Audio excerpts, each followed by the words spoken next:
I'm Tashara Carnahan, and I guess I'll just start my outline. Some personal insights that I got from reading chapters 1 and 18 on how to get involved. I can get involved through sharing what I've learned in my classes. It doesn't have to be in a formal setting to share my learning with people. I don't have to wait in order to share my knowledge. I can post things to Facebook today even.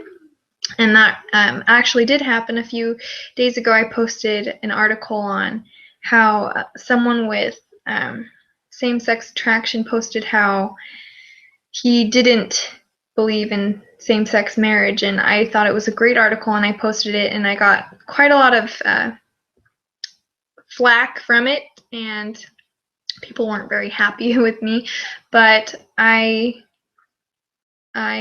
continued to share within my comments how I was going to stick to what I believed and how it was important to me, and it reminded me of Elder Holland's talk, Israel, What Would You Do?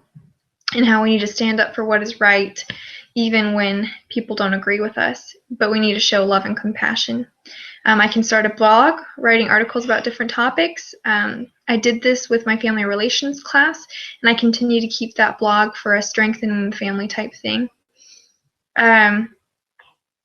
I can get involved with organizations that promote the family, like United Families International, and that reminds me of my Family 460 class, the child and family advocacy.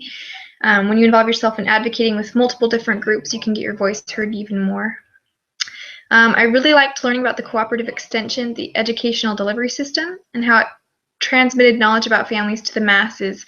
Only then they didn't have internet, whereas now it's mostly done through the internet. It's a lot easier to do. You can transmit information through blogs, through social media, through advertisements, just anything. Family life education needs to be taken to the masses, especially risk groups, and how they rarely get the opportunity. And it reminded me of my husband's mission. He saw a lot of people who didn't have resources available to them because they lived in poor areas and they didn't have the knowledge or the understanding of what they could do to help their situation. Some of my strengths and abilities that I thought of were that I'm confident, I'm a pretty good researcher, pretty good presenter. I've had a lot of leadership opportunities and experiences. I'm passionate about learning and helping people, and I'm pretty understanding and compassionate. I've had a lot of experiences in life that has helped me with that. Family life education needs to be based on scientific foundations, especially the workshop that I'll be doing and all the workshops that we'll all be doing, just so that the people who are coming will want to keep listening and will want to believe you, and so that you're not teaching your own opinions. You're coming across with knowledgeable facts and research. It's like what Joseph Smith says, I teach them correct principles that they may govern themselves. If we give the people the correct principles, they can take it with them and learn and apply it to their own lives and situations in the way that they need to. I'll go on to talk about the prevention focus levels. The primary prevention focus is that it transmits information and skills to the audience. So it's similar to the DARE program that I found as a community help for my family and community relationships class.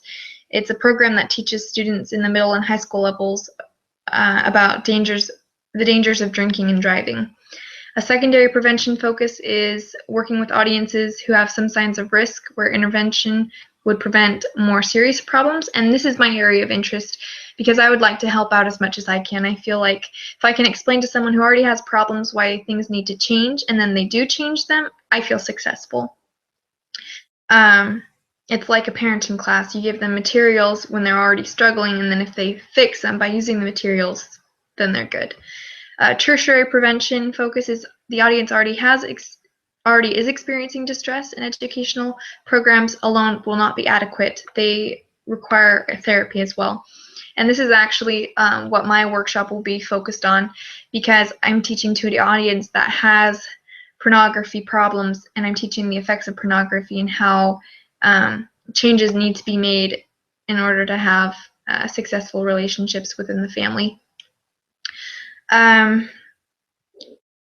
don't have much time, so I'll skip down to assessing the needs of the audience and how you can consult them. You can use felt needs. You can get them through surveys. And with my workshop specifically, I'm thinking about doing surveys before the lesson to see what kinds of needs the audience has, and then be able to go from there in teaching them what I have, and also having maybe a question and answer session so that those who didn't get their needs met through the lesson, that they can ask questions and get their the answers that they need. And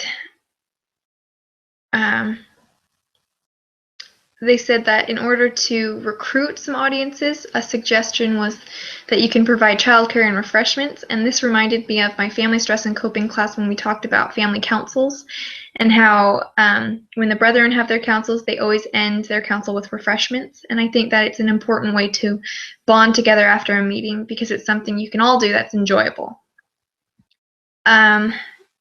The approach that I thought was the best was I liked the facilitator approach, because it was that the learners decide what they're going to learn from their teachers, and that the teachers acknowledge that participants are already fairly well informed about a topic. And I thought that's a lot how BYU Idaho's classes are set up. But I also thought that the eclectic approach was really a lot of how Heavenly Father works with us. Sometimes we don't know very much, and he has to be the main teacher, so he uses the expert approach with us. Other times he uses the facilitator approach. And overall, I think he uses a lot of the different approaches for us according to the situations. And then to end, I think that some of the values that were the most important in the appendix in the Appendix A was empathy and agency, because it's two very important values that Heavenly Father uses with us. And again, like Elder Holland said, we need to be compassionate and loving toward those, and I think that empathy is something that embodies those two values, and agency is important to give to people who we are teaching, because we can't change people. People have to change for themselves. And that's my outline. Hope you enjoy.